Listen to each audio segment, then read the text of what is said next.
Hello, YouTube. It's been quite some time. It's been actually a few years, I think, since I was yelling at you at 1 o'clock in the morning from my car in a parking garage about Corey Taylor's Iowa Scream. And I know that I promised on more than one occasion to come back and release some content, maybe do some vocal covers and some other stuff. And I failed to do that, and I would like to sincerely apologize for that. My life has been absolutely insane, and just time after time, things have gotten in the way, and things have changed, and I've moved around and started and ended various trajectories in life, as I assume many of you have done the same in the last few years of craziness here. But with that being said, I would like to use this video as the official starting point of me starting to actually put out content consistently on the internet. And of course, what better topic to start with but the thing that sort of blew up my channel to begin with, which is the Corey Taylor Scream. Now, in the time that I've been gone, there's been a number of YouTube channels that have attempted to break down what Corey was doing with his voice, why his voice used to sound the way that it did, and why it sounds the way it does now, etc. And I haven't consumed every bit of YouTube media on this topic, but I would say for the most part, a lot of people are still missing it, at least a little bit. So I'm going to try to explain that to the best of my ability. Now, here's how we're going to break it down.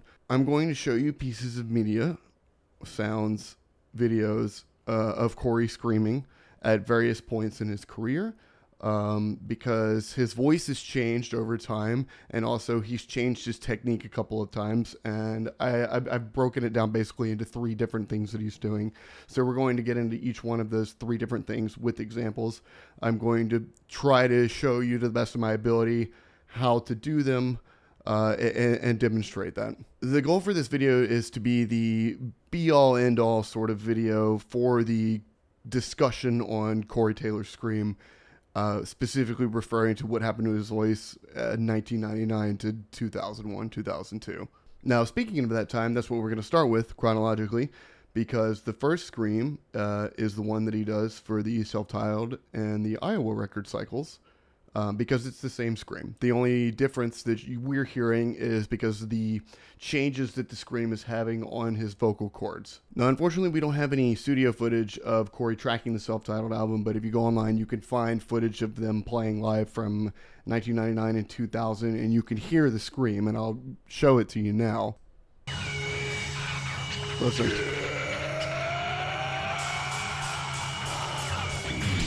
Now, fortunately for us, we actually do have footage of them in the studio tracking Iowa, and this is actually something that came out relatively recently. We could actually just get the Scream clear as day. Here it is. Okay. Let's get it on. Let's start from the beginning. Yeah!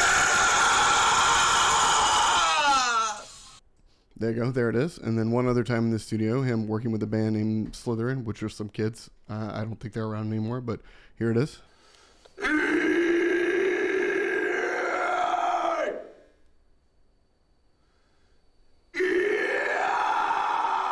So there you go. That's about as plain as day as you're going to get it in terms of examples of the Scream from that era. Now, you may or may not be able to tell, but those are actually all the same Scream. He's hitting some lower notes on some of them, and also, like I said before, his voice just changed over time from doing this. So some of the later ones, when he's in the studio recording Iowa and then with tracking with Slytherin, his voice just sounds different there from being on tour the last few years and doing the Scream over and over again. But essentially, it's the same kind of Scream, in that it starts low and then goes up. Now, one of the ways that I could tell that I was actually doing this the same way that he was doing it, therefore correctly or incorrectly, however you want to call it, is you watch the shape of his mouth whenever he does it. Watch.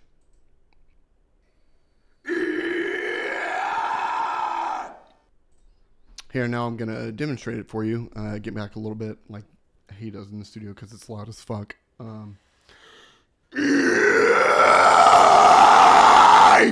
If you want an even closer comparison, we can actually compare it to my original video. Here, we'll play this first. And now, switch over to this.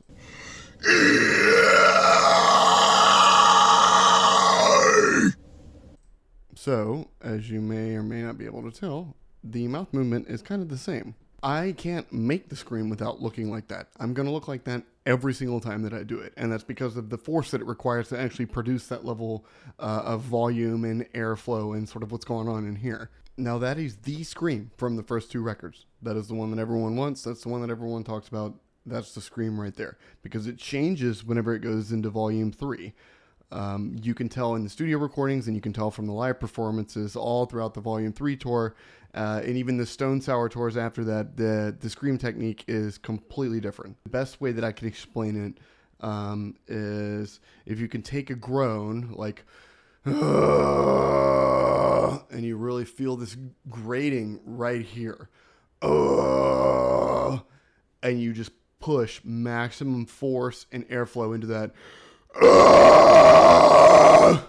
and then just go further, and you can expand and close your mouth.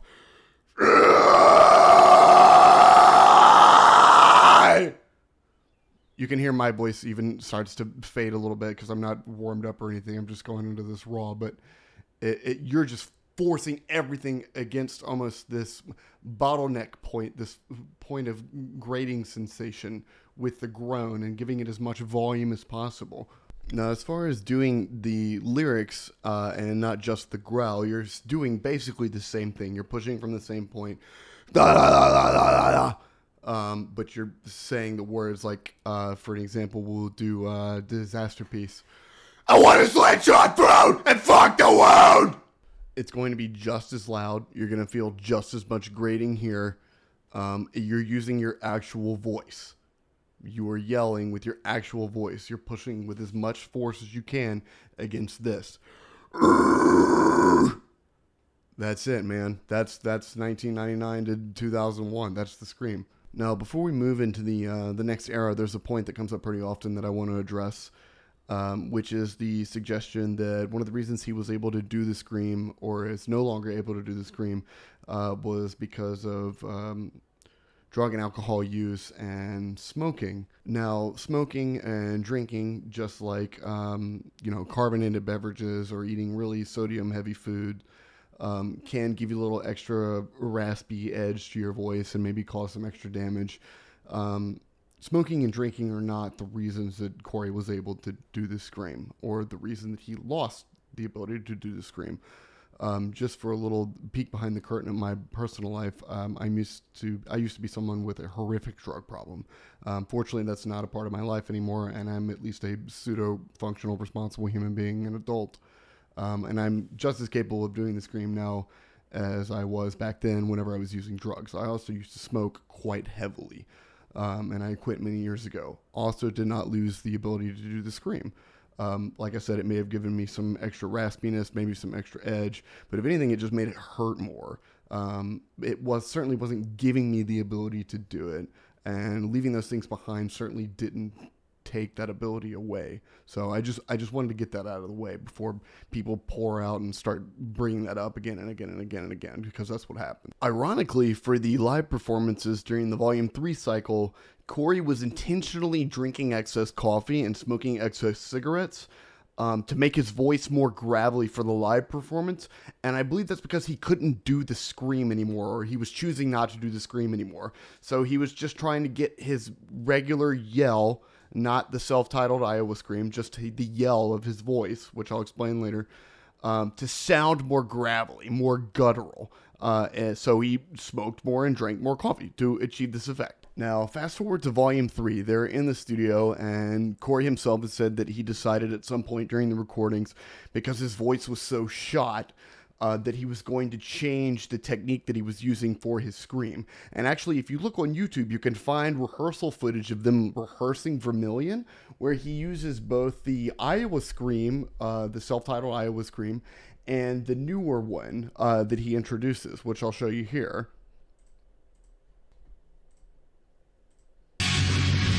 Listen. Iowa scream. New one.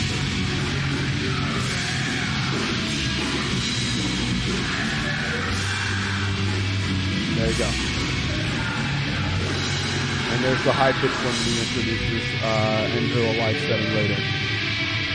Now, if you want to see what it was that he actually did in the studio, there's some old footage of him recording the bonus track Scream from Volume 3, which is here. We'll give it a listen real quick. Full force! Destroy the source! I can't see you, my voice is hoarse! Try to wash your hands of mine, but you should have known better than to leave us in disgust! Let me take you right to the point.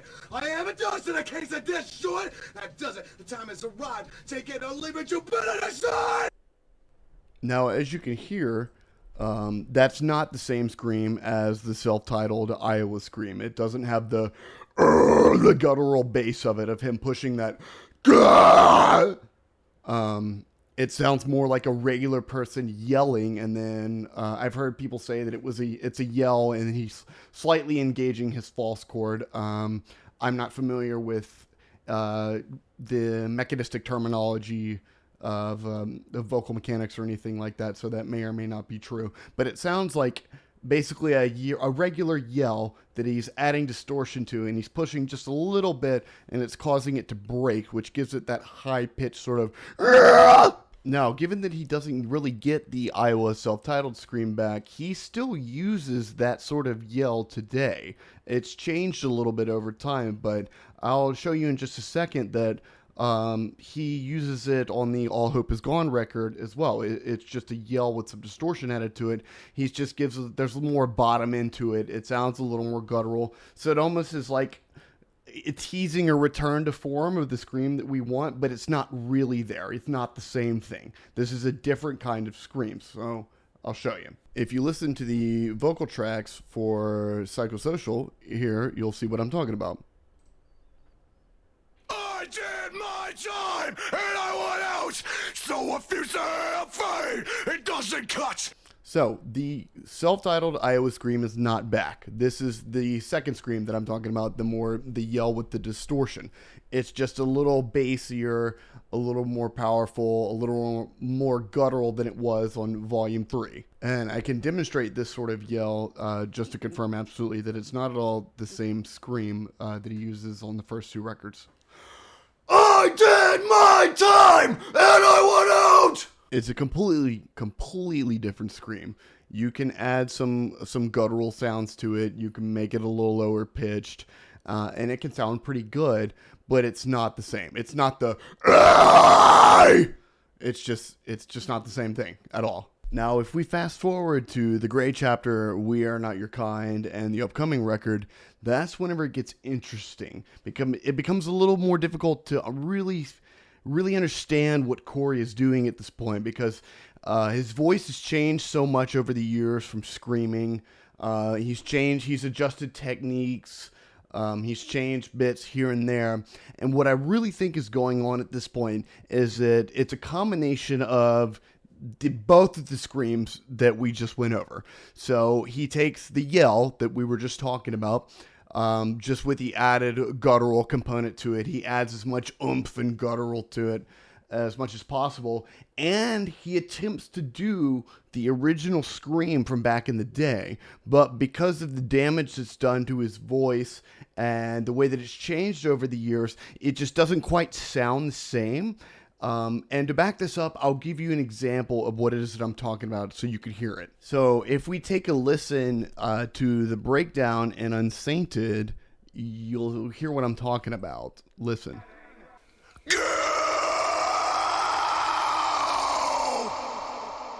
That sounds a lot like the original Scream, does it not? It's just a little bit raspier, I think, because his voice is just more gone than it used to be. Now, if we just go a little bit further in the song, we can hear the yell as well. It's just, again, like I said, there's some more guttural on it, but it's still the yell. Listen. Did you think you could win and fill me in? Did you think you could do it again? I'm not your sin. I was all that you wanted and more, but you didn't want me. So, if I try to kind of put these together to mimic what he's doing in that. I was all that you wanted and more, but you didn't want me. See, it sounds like a little more broken. Set you free. There. That should sound a little more. It's like a combination of the early Scream and the newer one. It's raspier. It's got some guttural to it. And I think he's honed it over the years so that he can actually perform at this level and keep it up, not destroy his voice, and still produce the scream. Because it still comes and goes a little bit. If you follow their live performances over the last 5 or so years, there are definitely better or worse days for his scream. I would say that the live performances during the Grey chapter were much weaker than the We Are Not Your Kind live performances. And the stuff on the new record, so far from what we've heard on the 3 singles, sounds even better than those two. Which makes me think that, again, he's continuing to hone it in a little bit and figured it out so he can bring a lot of that original power back without basically completely destroying himself. I myself have gotten away from that original technique because the first way that I ever learned how to scream was to do what Corey was doing on those first 2 records. And that was like in 4th grade. That was like in middle school. That was how I thought you should do it. So even through puberty, that's how I was screaming, just pushing that as hard as I possibly could. And eventually you start losing bits of it, like, that used to be a note. That's not a note anymore. It's gone. And I imagine that's kind of what started happening to his voice. So I'm glad that it seems like he's sort of figured it out. The future seems bright for Slipknot. I'm excited for their newest album. It's about to come out. Before I go, I just want to say that I don't want anyone to interpret this as me criticizing Corey, saying what he's doing is wrong or bad or that he's a bad performer or anything. The dude is an absolute legend.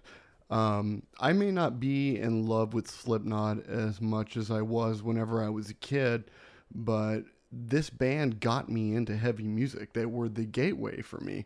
They were also one of the reasons that I tried to become a vocalist. Joey is one of the reasons that I started to learn to play drums whenever I was much younger. I certainly don't think that I'm better than Corey or any of the guys in Slipknot. I love talking about this stuff. I love talking about screaming. I love talking about metal music. It's just one of the biggest loves in my life. So I don't mean this as any sort of attack on the band or on Corey whatsoever. So please don't interpret it that way. With that being said, I hope that you guys got something out of this. I have some ideas of what sort of content I'm going to be putting up in the future on this channel. If you guys have any requests or ideas whatsoever, feel free to post them. I'm open to doing pretty much anything at this point. I'm just really excited to really start putting some content out there as much as I can. And I really love talking about music and sharing this sort of stuff with the rest of the world and hearing from other people about it. So with that being said, I hope you guys have a wonderful day.